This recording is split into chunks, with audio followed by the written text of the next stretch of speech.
আবারও উত্তাল ঢাকার রাজপথ। 5ই আগস্টের পরেই প্রথম সবচেয়ে বড় সমাবেশ দেখা গেছে প্রাইম এশিয়া বিশ্ববিদ্যালয়ের শিক্ষার্থীদের। মাস্টু শিক্ষা মন্ত্রণালয় কর্মসূচি ঘিরে সচিবালয়ে পুলিশের সঙ্গে দাওয়া পাল্টা দেওয়ার মতো ঘটনা ঘটেছে। মঙ্গলবার দুপুর 2:30টার দিকে এই ঘটনা ঘটেছে।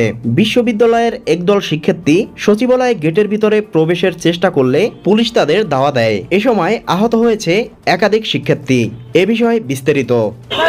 পুলিশ কিন্তু আবারও শিক্ষার্থীদের সরিয়ে দিচ্ছেন এবং আমরা দেখতে পাচ্ছি এর মধ্যে পুলিশ কয়েকজন শিক্ষার্থীকে লাঠি চার্জ করেছেন। কয়েকজন শিক্ষার্থী সড়কে পড়ে গিয়েছেন এবং শিক্ষার্থীরা এখনো কিন্তু সচিবালয়ের সামনে যে অংশটি সেই অংশটি তারা স্থান ত্যাগ করছেন। আমরা দেখতে পাচ্ছি এখনো শিক্ষার্থীদের সঙ্গে পুলিশের আমরা দেখতে পাচ্ছি পুলিশের সদস্যরা তাদেরকে সরিয়ে দিচ্ছেন।